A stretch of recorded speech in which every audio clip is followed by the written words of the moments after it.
I wanted to bring up some kind of traditional academic thinking about how space plays in security dilemmas and stability.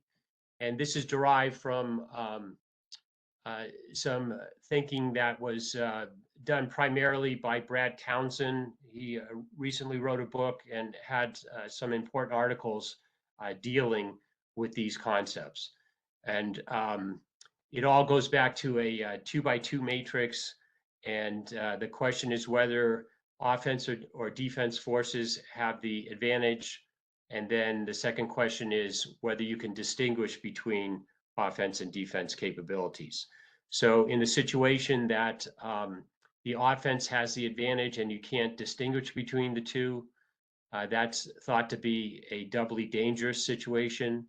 Whereas if you can distinguish between the two and defenses are dominant over offenses, then that's a doubly stable situation. So applying those kind of analyses to space, what does Townsend come up with? And he's basically saying that because of, well, let's go to the next slide, please. He's basically saying that because of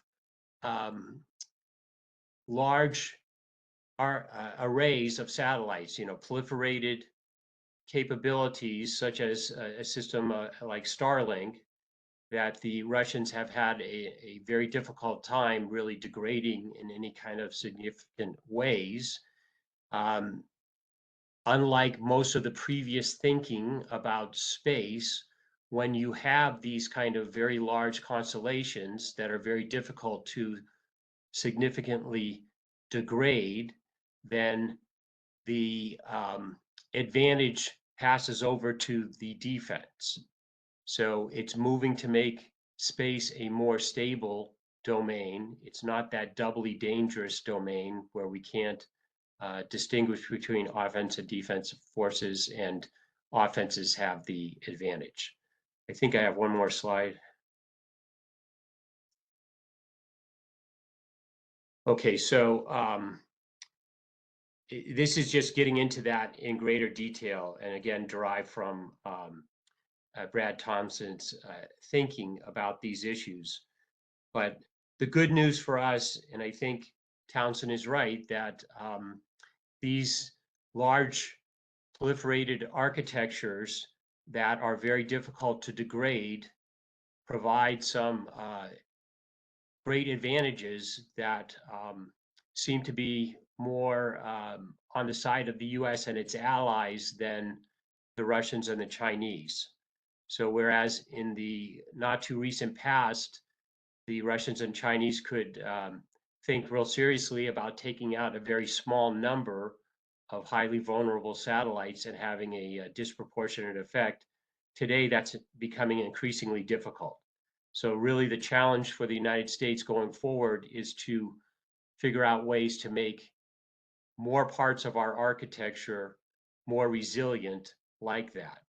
Proliferation is certainly one of the key ways to do that, but there are a variety of other means of improving space mission assurance. And I would argue that these kinds of things are the most important aspects of how the United States can build a stronger, more stable, and less vulnerable space architecture. In my judgment, it's really not about shootouts in space.